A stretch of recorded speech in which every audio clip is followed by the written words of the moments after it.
Hey, Jeremiah, thank you so much for being here today. We're so grateful that we get to interview you. I would love if you could introduce yourself. Yes, my name is Jeremiah Gilbert. I'm a travel writer and photographer based out of Southern California. I got a bit of a late start traveling. I didn't actually, in California, it's easy to get to, Canada or Mexico, but I didn't really start any huge travels till I was 35. Number of reasons for that. Uh, Went to Tibet, and that just sort of, opened something. It also gave me a focus for my photography. Up until then, it was just a hobby I did every so often. In this case, it's like, oh yeah, this is what I want to do.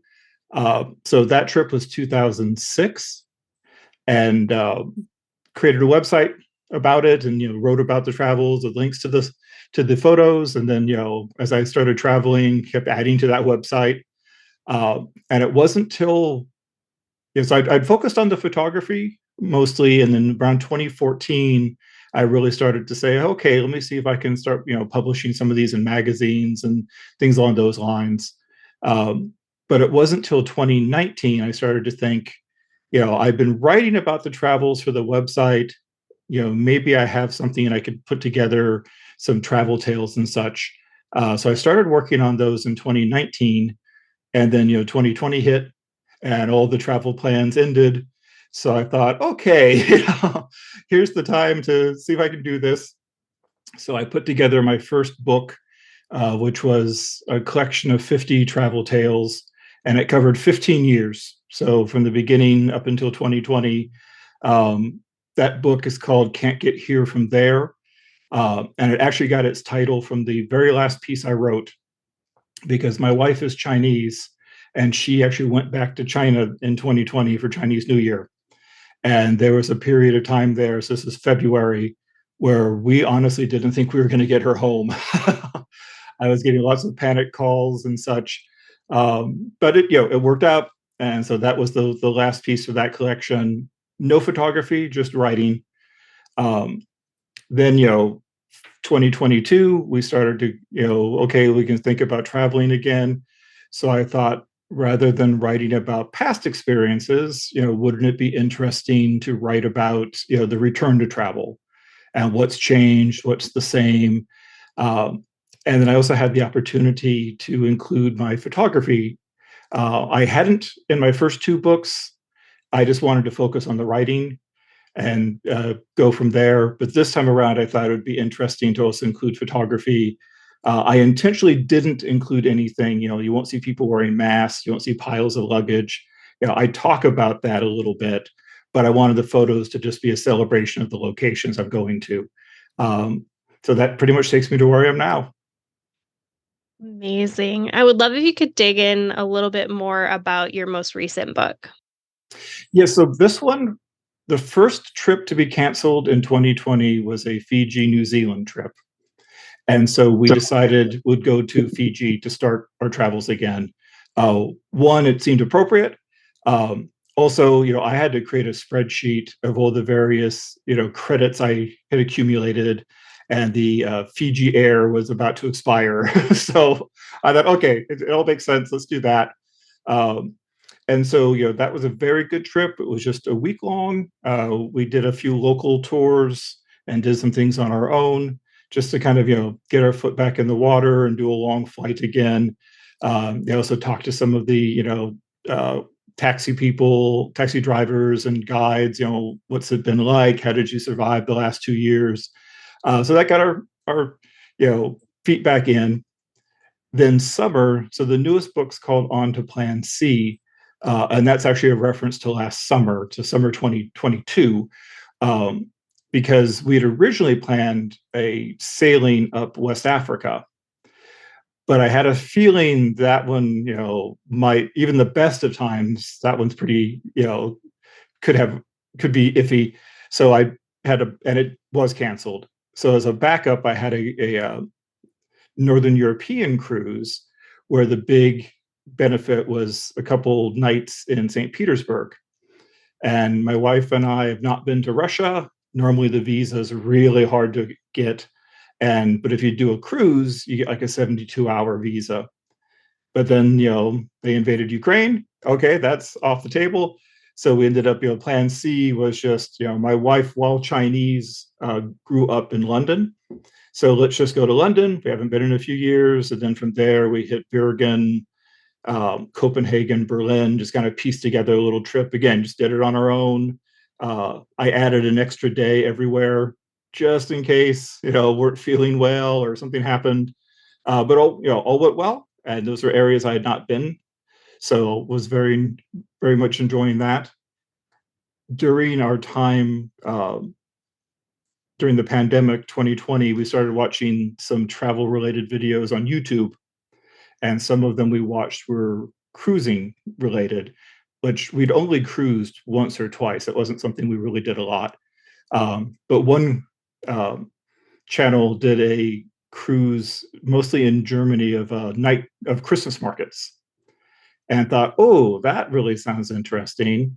And I always enjoy the challenge of photographing at night because I don't travel with a tripod. So just to try to get it to look good is always a challenge.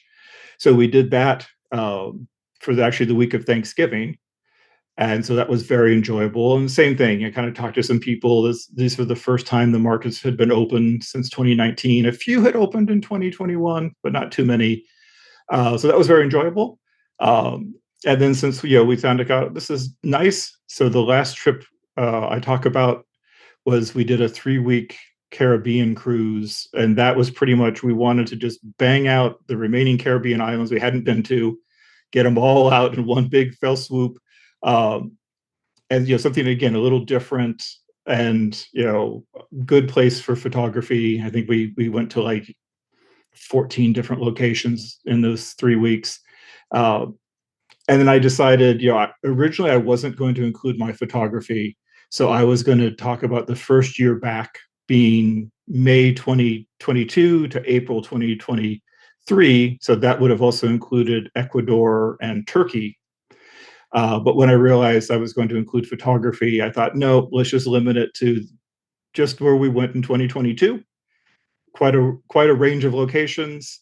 Took a little extra to do the editing, figuring out the photos. Um, I have this habit of I tend to edit photos individually. So what works best for this one photo versus when you're putting a collection together, you kind of want them to look similar and have some similar dynamics. Also, I learned that horizontal photos are harder to work with than vertical photos for your typical book. So went back and forth with the publisher quite a few times because they cut the photos into squares. I said, no, can't we that went back and forth. It finally worked out. Um, but the benefit was, I really enjoyed, rather than, my first two books were looking back on past travels. This one was actually being written while I traveled. So either, I had the laptop out at a quiet time, or I took notes, and as soon as I got home, I wrote about it. And then in addition, editing the photos that are going to be going along with it, and making sure that all the places I mentioned, I have, photos of. So I found it a very different experience, but I really liked it. And so I'm planning the next book to also include photography. Love that. That sounds so amazing. What inspired you to write your book? Basically, it was, as I mentioned, I used to write, to go to, pieces that were sort of companions to the photos. And as you read a paragraph or two, there'd be links that took you to the photos. So that was years ago. I had to update my website because the site I had wasn't mobile compliant. And I was traveling with someone and they wanted to see my website, and they brought it up on a phone, and my God, it looked terrible. So I was like, okay, I need to change. Uh, but the problem was I sort of lost that. So the new website has a portfolio, and you can see photos arranged by category, and if you go to the updates, you'll read about current or recent travels. Right now I'm posting stories and photos about we did a Nordic cruise, Iceland, Greenland, Faroe Islands, but I didn't really have that experience I had before of writing with links to photos. So I thought, I always enjoyed doing that. And so the first book actually was intended to be, I'm going to write some travel tales and I'm going to post them on my website. and they're going to complement the photos. That was sort of the original intent. And as I mentioned, then when travel came to a standstill, I thought, okay, I'm going to keep writing, but I'm going to, write them with the intention of putting them in a collection this time. And that worked out, and I got it published. And so then I thought, oh, okay, I enjoyed that. So the second book, what I did is I took all that writing I did on the old website, which was based on my travel journals. And so rather than little snippets of my travels, it was the first 5 years. So the whole Tibet trip and the whole Peru trip and the Copper Canyon, Mexico, etc. Um, so that, I kind of, so that one was more editing. I had pretty much written it before. So that came out pretty quickly. And okay, I'm enjoying this. And as I said, this one, I just thought, I like the challenge of, rather than looking back 10 years, relying on my notes and my memory, and asking my wife questions. Now, this time around, I'm going to go, and also, I'm going with an eye of writing about it versus, before just, oh, this interesting thing happened 10 years ago, let me write about it. This time I'm like, I have an eye on it, and I want to talk to people and see how they've been dealing, post-pandemic, during the pandemic, and also just, celebrate a semi-return to normalcy. And so, like I said, it was a more challenging experience, but it was a very enjoyable one. Love that. When you were writing your book, who were you thinking of when it comes to who the book is for? I'm always hoping, I mean, with the photography, it was a little different. So, when I share my photos on Instagram, for instance, I include like the technical specs. So if someone's interested in photography and would like to kind of get a sense of, how I got that photo, I like to include that. However, as I mentioned, the first two books didn't have any photos, and this one, while I included the photos, I also wanted the text to stand on its own. So, I'm always hoping that someone who's either interested in travel, I can, introduce them to maybe some locations they're unfamiliar with, uh, or those that have traveled, but maybe I'm going somewhere that they haven't been before. Because one of the things I love, when I meet other travelers, when we start talking about, oh, have you been here? Have you been there? For instance, years ago, we were in Bangkok, and I had found out about this metal temple. There's only three of them in the world, and one of them's in Bangkok. And so it was not easy to find. The cab driver dropped us off at the wrong temple. Uh, had to ask some questions. Finally found it. Amazing place.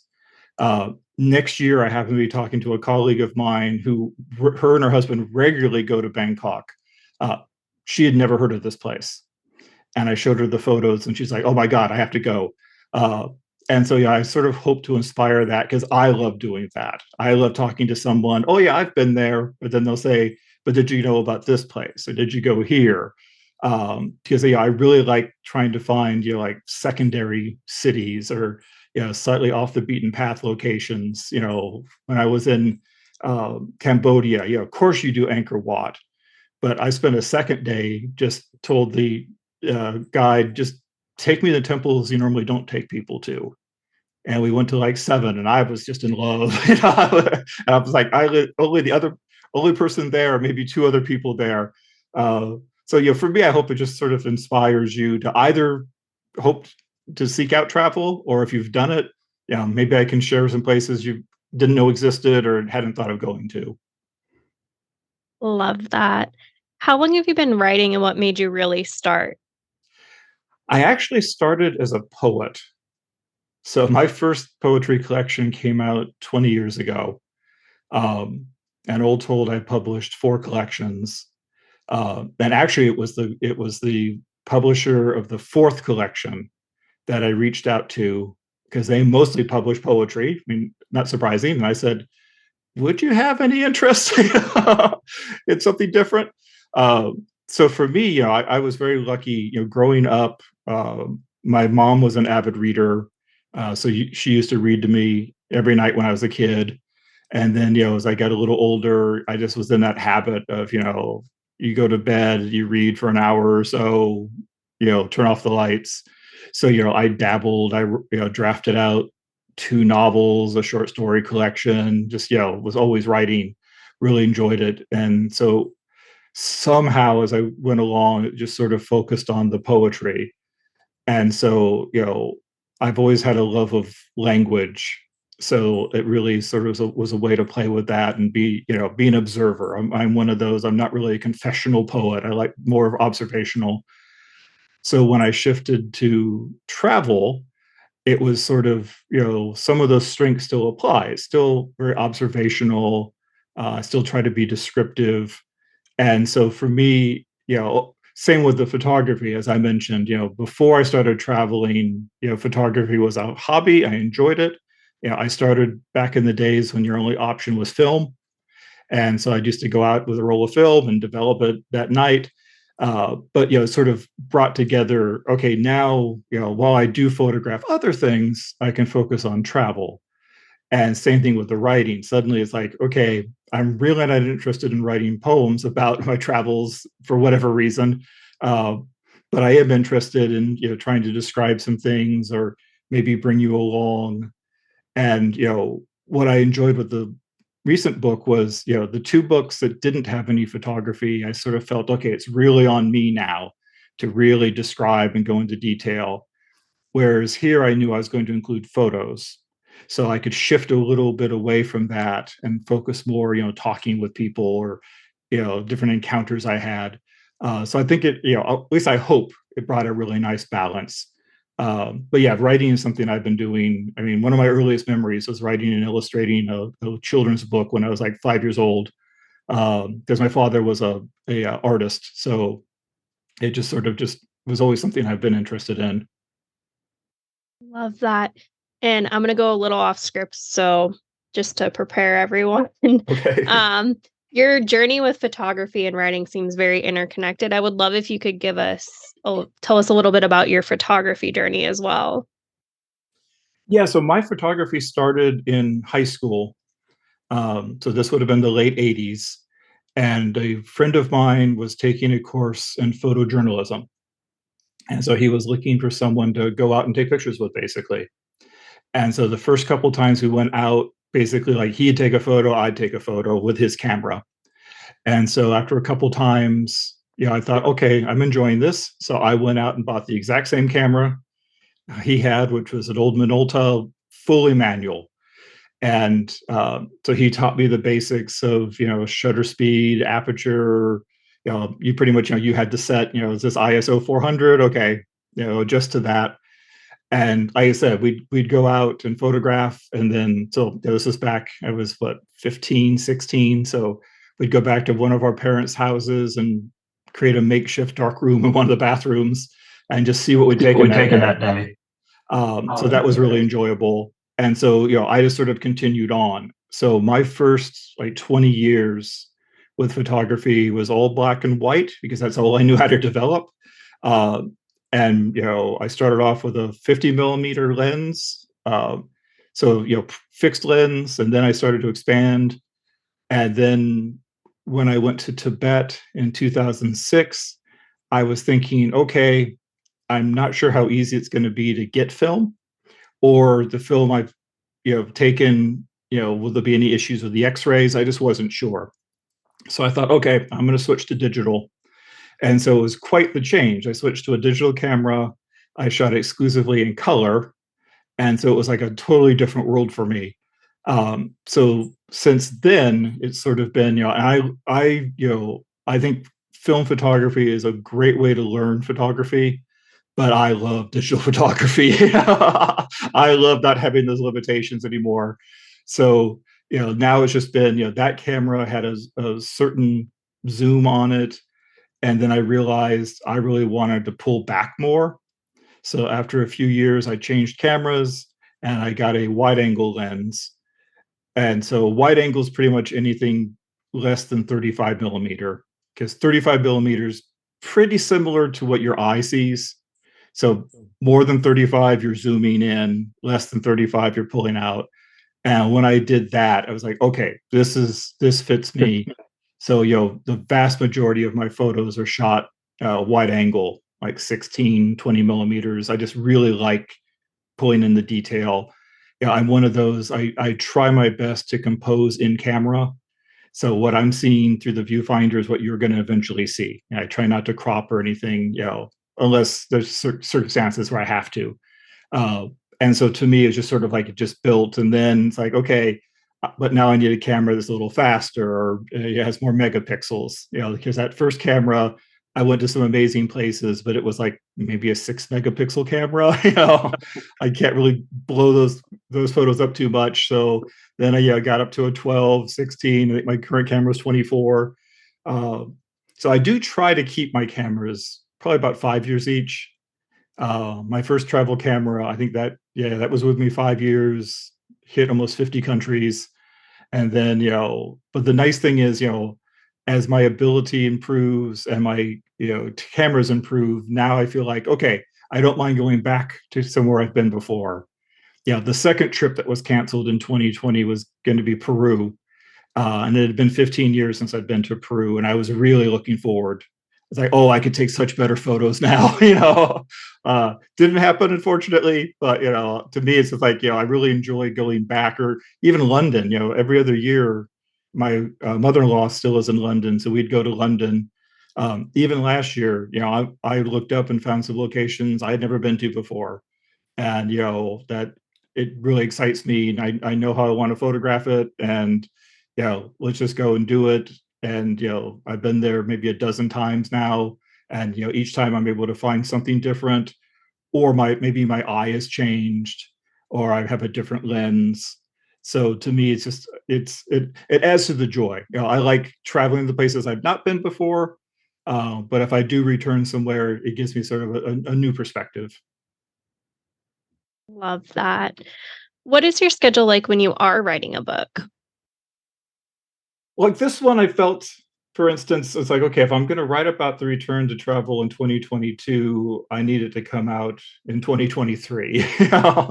So that's why I kind of felt, okay, normally I'm not traveling with the thought of writing, but this time, so Fiji, I didn't take a laptop with me, but I just took very extensive notes. And as soon as I got home, I started writing. And so within a week or two, I had that chapter drafted out. I had those, photos, at least a rough edit. The summer trip, I knew, okay, I'm going to take the laptop with me because that was about a 3, 4 week trip. So that's a lot of notes and a lot of photos to have. So I kind of tried to keep that pattern. So by the time the Caribbean cruise ended in early January, and so, you know, by March, I pretty much had a draft together. I had all the photos processed. So, now that's pretty quick. The other two books were a little different in the way I wrote them. And I said I had to rely more on past notes and past journals. Also, sometimes, I want to make sure if I include facts and figures, they're accurate. So, part of my editing is researching. So this time around, I felt better because, again, I'm just talking about last year versus, if I'm writing about something 10, 15 years ago, I don't even know, sometimes it's not open to the public anymore. Sometimes, things have changed. But no, this book came together rather quickly. The other two, a little bit longer. I've always been, an editor. I get inspired. When I had the idea for the travel tales, I remember I was in London. My wife and her mom went out shopping. I popped into a coffee shop, and in an hour I had the first 5 of them drafted. But then it's a question of editing. I'm very particular. So when I'm writing a first draft, if there's mistakes, if I know I can say it better, that's fine. I just need to get it down. Uh, so sometimes, the editing can take a while. And, again, I'm one of those, I don't really work on a schedule and I don't have an outline. I like to, when I'm inspired, I'll just start banging things out. But then I'm like, oh God, now I have to edit all those. And I'll postpone that, or I do think there's a huge benefit. I mean, one of the reasons I tend not to travel with a laptop was I like looking at things maybe a week or a month later. So the photography, I kind of like, I've taken them all. Now let me get home and sort of go through them and see what I like. Uh, That said, I now do try to, it's going to be quicker if I take the laptop with me. I remember the Caribbean cruise. We were like halfway through. I'd been taking notes, and then all of a sudden, the beginning of it hit me, and so I just quick drafted out like 5 pages, and then the ending hit me. Okay, it's gonna, I'll figure out the rest. But I got the beginning and the end written. So it depends, but I'd say I do try to be pretty methodical. Once I have an idea, I have the intent in mind, then that really helps. So here it's like, okay, we're going to cover 4 trips in 2022. Let's try to write, I've kind of given myself a tight deadline, and this book should come out, the first half of 2023. So let me write it while I'm traveling or just soon after. And also, while it's fresh, because I'm trying to remember conversations I had. And so, it's, I said it was different this time around, but yeah, I'm hoping future books I can do something similar. Amazing. What do you need in your writing space to help you stay focused? For me, it's just I need quiet. So yeah, I don't have any music or anything playing. I can pretty much work anywhere. I've been very fortunate about that. I had a friend once. He and his wife were moving. I said, "Hey, yeah, you can stay at our house as long as you need." And it was so funny because the first thing he had to do was go like rent an office somewhere because he needed a space dedicated. That's where he does his work. I'm just like, have laptop, will travel, wherever I happen to be, that's fine. Um, so, I'm like that, but like I said, I do need quiet and I do need, time because I never quite know. Sometimes it's a grudge. I really don't want to edit, or, I have a deadline coming. Other times it's just really flowing. So if it's flowing, just leave me alone and, I'll deal with the consequences later. um, yeah, I said, give me a quiet spot, somewhere comfortable with my laptop. I'm good. Love that. What is your favorite writing snack or drink?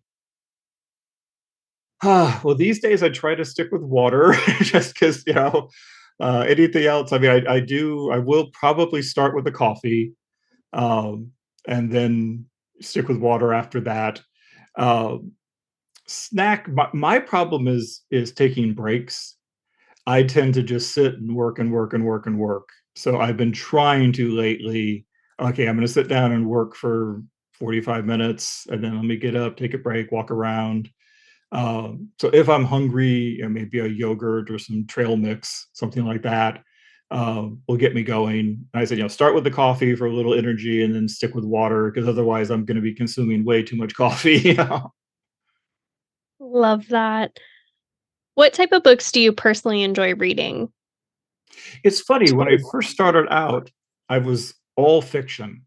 Yeah, I pretty much only read fiction. And these days, I pretty much only read nonfiction. And I'm not sure when that happened. So I enjoy reading other travel books and seeing other styles and different approaches, and also current books and classic books, even some from like the 20s and 30s. So that's something I enjoy a lot. I've always liked memoirs or biographies, get a little bit of information, not necessarily people I admire per se, just people who have a really interesting story that I wasn't familiar with. So I enjoy those. I did read a novel not too long ago. It was by a fellow who's pretty much always done television, and he wrote this book, and it was a fascinating read, and it was one of those I really enjoyed it because it really had to be on the page because there was like text messages and coding and all these. It was very interesting, but it was one of those, sort of like one of my favorite poets is E. E. Cummings. And you really have to see the poem on the page. The way he spaces everything out, the digital just doesn't reproduce that for whatever reason. So that I really enjoyed. That was one of the better books I've read recently. Um, but I said, yeah, to me, I just like to keep an eye on, I read an interesting book not too long ago, basically about the art of travel writing, and also talking to the author who went and spoke with maybe a dozen modern and famous travel writers, but he also did something interesting, which is he talked to the audience who reads travel writing. And so one of the things he posited, which is always interesting when it comes to travel writing, which is sometimes it's not fully nonfiction. Maybe you switched events because it made it flow better, or you merged two people into one person just because it was better. And does that really bother you? Or there's a famous travel writer who you found out like his second book was quite a lot of fiction in that in that thing. He made up quite a lot of it. Does that really bother you? Where do you draw the line? So I thought that was very interesting because, in fact, the most recent book I did try to bring in. I said I used to write fiction, so I tried to bring in some of those fictional elements. I started with a little bit of foreshadowing, and the last piece I started with this quote, and then I kind of tied it back to that quote at the end. And I am guilty. There's a conversation in the Fiji chapter that was actually two conversations, but it was just easier to merge it into one. So I just made it the first person I talked to. Uh, but that book I read, most of the readers, like, as long as they were being entertained, they really weren't too bothered by that. Um, and there's some authors out there like Paul Theroux, who either has a photographic memory or he's elaborating. Brilliant writer, particularly his early books, but there's paragraphs worth of conversation he's reproducing. So you do sort of wonder, okay, I think he's just getting the gist of it. I don't think this is a verbatim conversation, and that's fine. As long as it's accurate to the gist of the conversation, I think that's fine.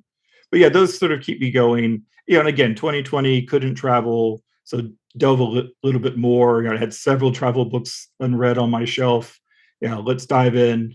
I can't travel now, so let me be the reader I'm hoping I'm attracting in my own writing. And just sort of reading and living vicariously through someone else for a while. Love that. Are there any books or authors that inspired you to become a writer? Early days, like I said, it was mostly fiction. My favorite writer is William Faulkner, and to me, he can be a very dense writer.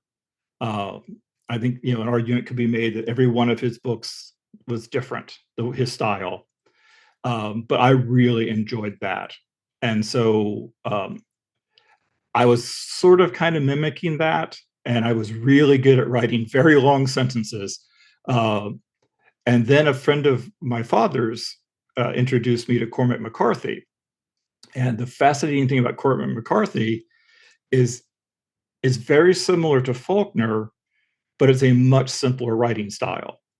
He doesn't have those incredibly long sentences.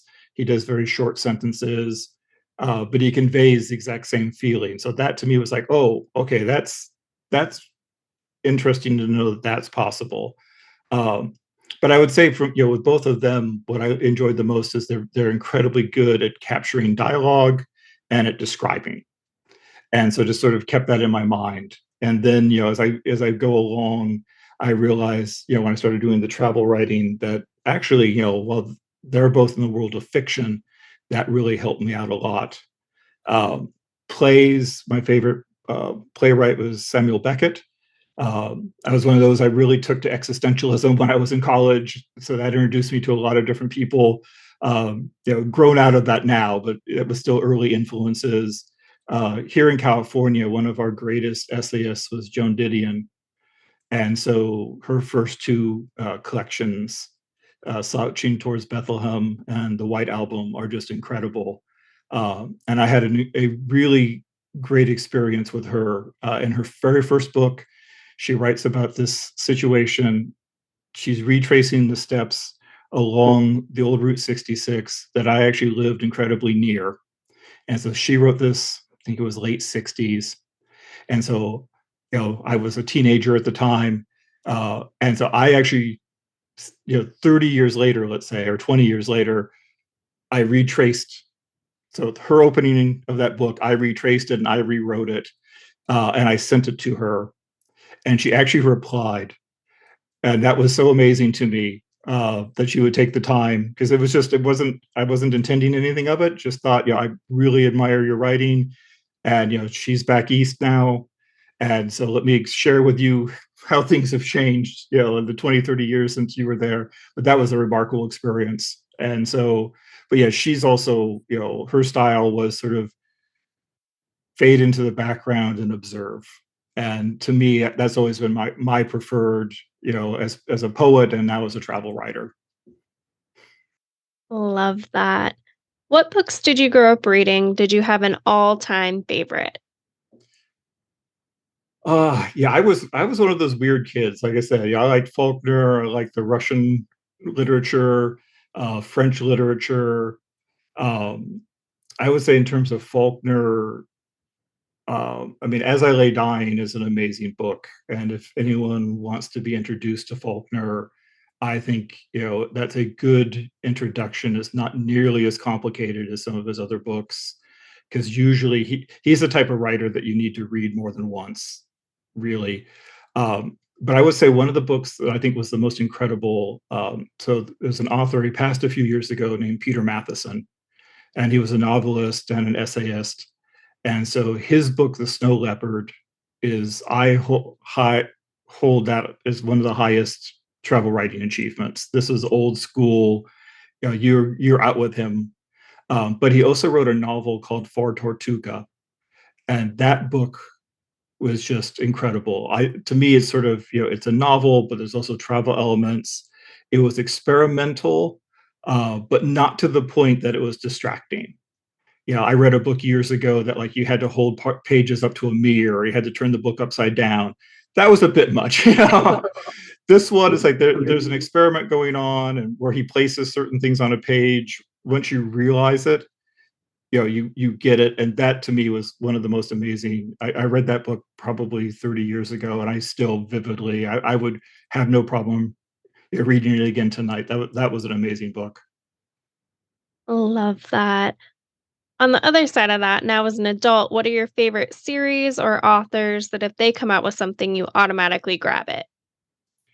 Yeah, like I said, I do still keep up with Paul Theroux. I think his best books were his early books, but I do keep up with, if he has a book out, I will definitely pick it up.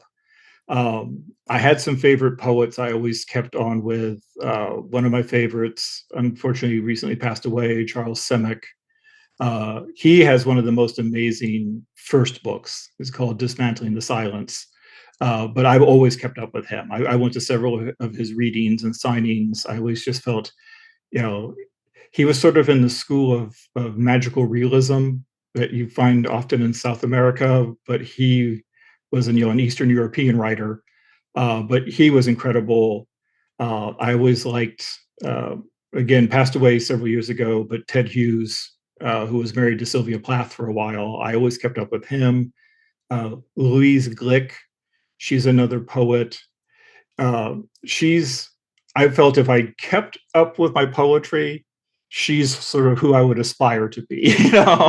She was writing the same sort of style of things, higher level, former poet laureate. But she's one if she has a new book out, I'm there to read it.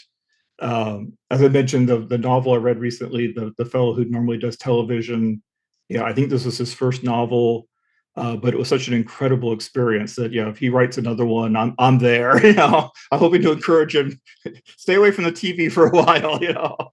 That was an amazing book. Love that. What would you tell someone just starting out with reading again? Oh yeah, I would just ask around. I like to sort of, if I've read something I really like, I either like to delve into that author's catalog if they have other books, um, or just start asking around or searching for, what are books similar to. So, for instance, I said, when I was in college and really into existentialism, I was introduced to, Albert Camus, Jean-Paul Sartre, and so then I was just sort of like, okay, who else writes like this? Who else deals with these? And that's how I found Samuel Beckett, Harold Pinter. So I think it's good to just sort of know what you like, if you like fiction or poetry, or I used to really enjoy reading plays, for instance, start there. My father wasn't much of a reader, but he'd see myself and my mom reading so much, and so one day he started to get interested. So I introduced him. I knew what he liked, so I introduced him to these sort of you know, very simple uh, plots, sort of detective stories. And oh man, he got into those. And then a little later, he was like, but I hear you talking about it's like, Faulkner or Steinbeck. So, okay. So then I introduced him, As I Lay Dying or Of Mice and Men. So just sort of, take smaller steps. There's, so many opportunities out there to find different groups and such to just see, and also know that while I love Faulkner, I didn't love every Faulkner novel. My favorite band is Rush. I don't listen to those first three albums. Sorry, it happens. So but just there's so many opportunities at community now, and like I said, For Tortuga, I've not read anything like it. I would love to find out if there's other books. I'm sure there are, or maybe I could research what influenced him to write that book, but just see what you like and then sort of expand from there. Love that. On the other side of that, what would you tell someone just starting to write their own book? The things I would say today that are much easier is, well, two things. One, find some people that you can share it with that will both encourage you but give you honest feedback. There's no, I don't see much good in just someone just praise everything you do, but they also need to be encouraging. Um, that said, I think it's also important these days. Have a website, have a blog, do something where you can share your work out if you start to get comfortable with it. Uh, and again, not necessarily looking for feedback anymore. For me, there's always been two or three people I trust reading my drafts. Uh, if I share it online, now I feel like it's done, it's finished. So I'm not looking for constructive criticism now. If you want to comment on it, no problem. But now it's more meant to just sort of share it, maybe start to build an audience. That can really help when you try to find a publisher. I remember when I was trying to find a publisher for my first poetry collection, I heard back from one fellow who really liked it, but he's like, but you've only been published in these like little regional journals. And, I just don't know that you have the audience to then, buy the book.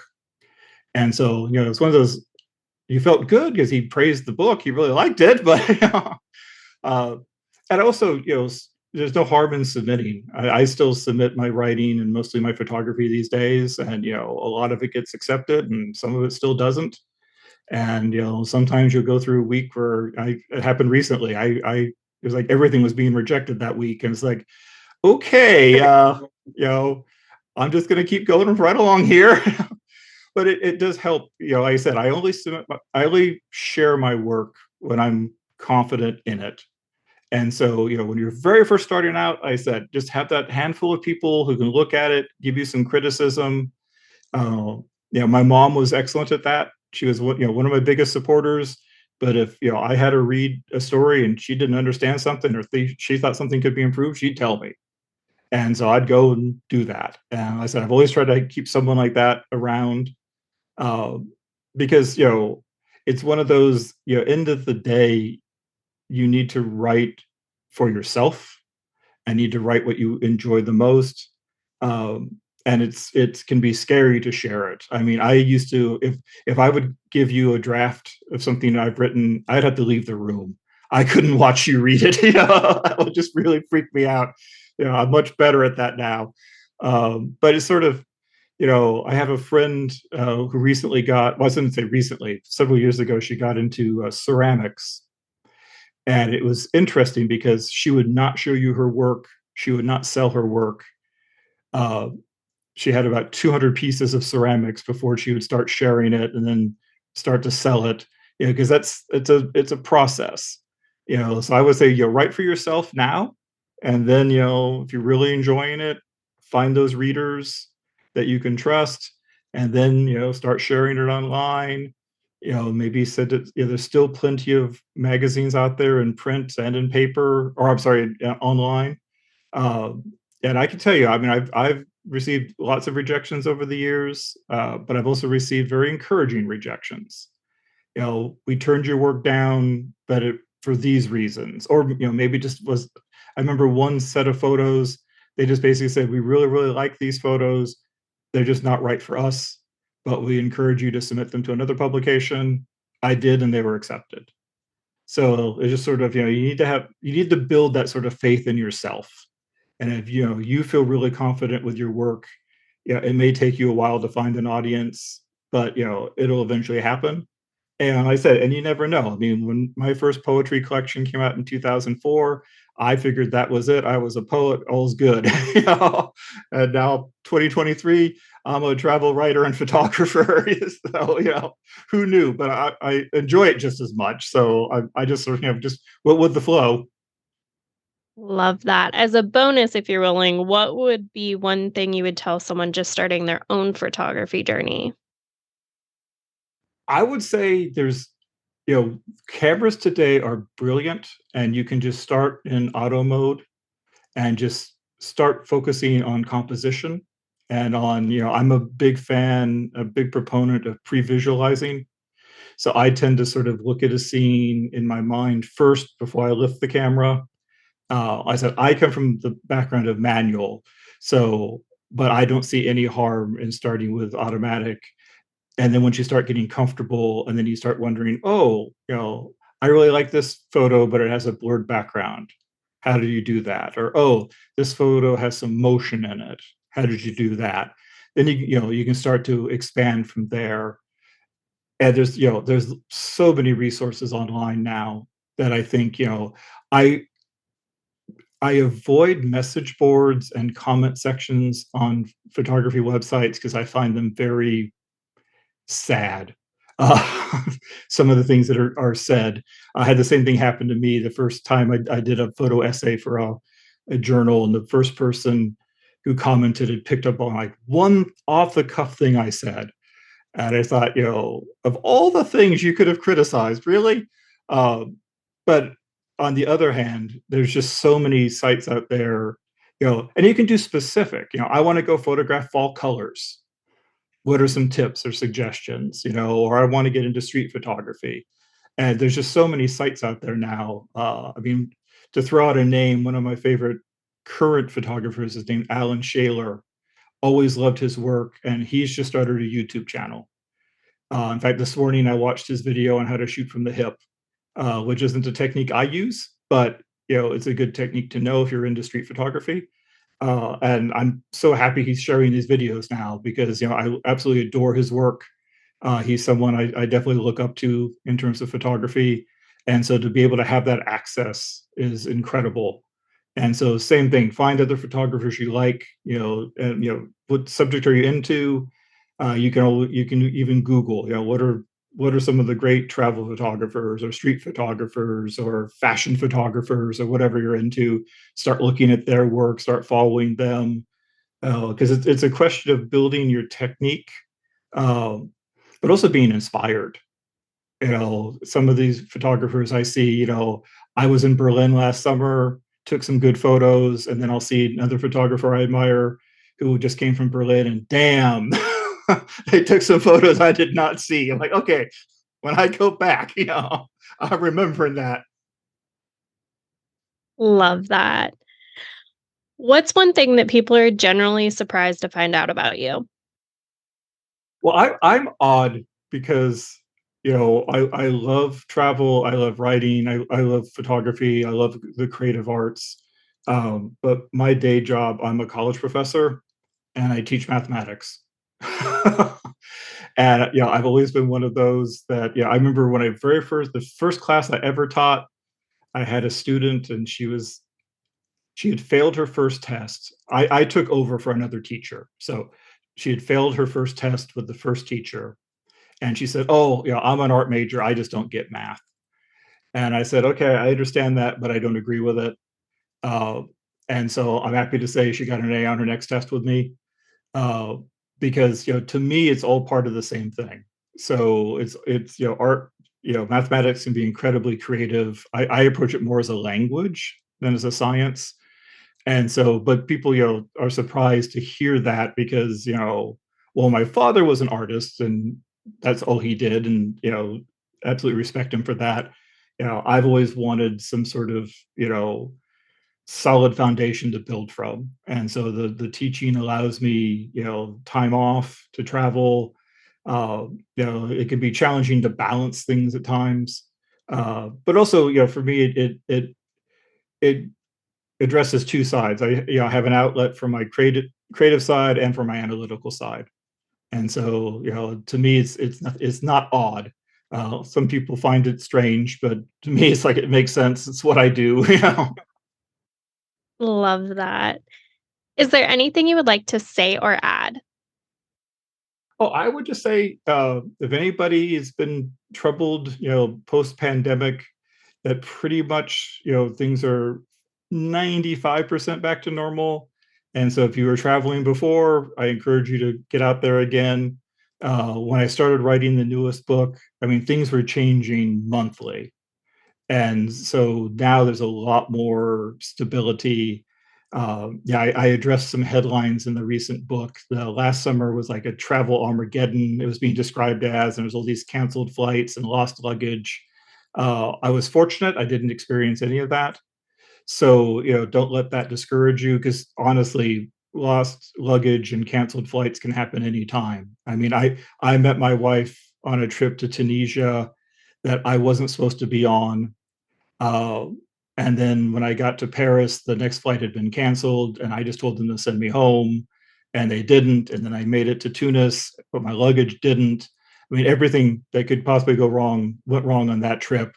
Uh, but I met the love of my life on that trip, and we've been together ever since. So, don't let that discourage you. Get back out there.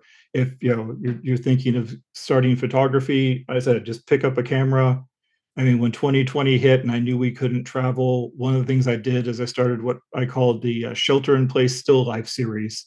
So every day I'd grab my camera, I'd put on a lens where I could blur the background, and I just found something in the house and tried to take a creative photo of it.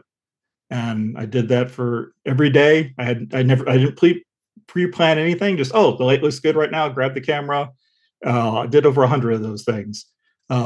Just something to sort of pass the time and also keep the creative juices flowing. And I mean, one of the nice things about travel, if you go somewhere, very picturesque, it's easy to get very good photos. The light's good. At home, not necessarily. So I'm going to challenge myself, and I'm going to try, a few different perspectives, and maybe I shoot 3 or 4 photos that day to get that one really good one. But just try it. It was a very enjoyable experience, and I still actually, if you go to my website, I still have them all on there. I didn't edit them, or I didn't do like a selection. Every day I posted one. It was a fun thing to do. So don't be scared. There's same thing with the writing. Just if that's what you enjoy doing. I mean, I used to write what I called urgent napkin poems, because just ideas would hit me. This was before the days of cell phones. If I didn't have a notebook with me, I would just write whatever I could. Out backs of all the envelopes in my house used to be covered with notes or lines of poems. Just do it. Feel enjoy it, because end of the day, it's up to you if you want to share it. You can just write for yourself. You can just take photos that you enjoy taking. You don't have to share them with anybody. If you do want to share them, that's wonderful. My view has always been, I like to share my work with the world. If you like it, that's great. If you don't like it, that's fine too. I'm doing what I enjoy doing. I'm doing it to the best of my ability, but I recognize that not everyone's going to like it. And I have one friend who, she hates when I shoot in black and white. Oh, that reminds her of like the 1940s and the old news programs. Oh, she just like she likes the color. Versus I'm like, oh man, I love the black and white. I could do a book that's just black and white. Thank you very much. But the Alan Shaler I mentioned, he only shoots black and white. I can see myself doing that easily. But she loves my color work. So you never know. Just do it. Build some confidence in yourself, and then it really helps. Amazing. Where's the best place for readers to find your books? I know some readers love signed copies. Is that an option and the best place to connect with you? Yeah, the absolute best way is to go to my website, which is jeremiahgilbert.com. You'll see a link to books, and that will take you to Amazon, Barnes and Noble, etc. If you are interested in a signed copy of the printed book, you can always use the contact form and email me. I'll be happy to work with them on that. I don't charge any extra for that, just whatever the going rate is for the book. You'll also see, I said I have a portfolio where I do select images, but you also see a link to my Instagram, which is JG_travels. Uh, that's the best place for my photography, only in that, that's the most up to date. I've been trying to be much better. So I said, now, you can see I've been posting since August. It's all been, so I just finished the Iceland photos. I'm just now going through the Greenland photos. So you'll see them grouped together with some background information on my website, but I also like every day try to post a different photo on Instagram. So if you like the photography, the Instagram is the best way.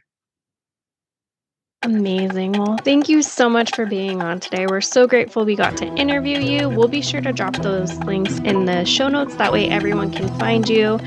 And again, thank you so much. Oh, thank you. Thank you for having me. I've really enjoyed it.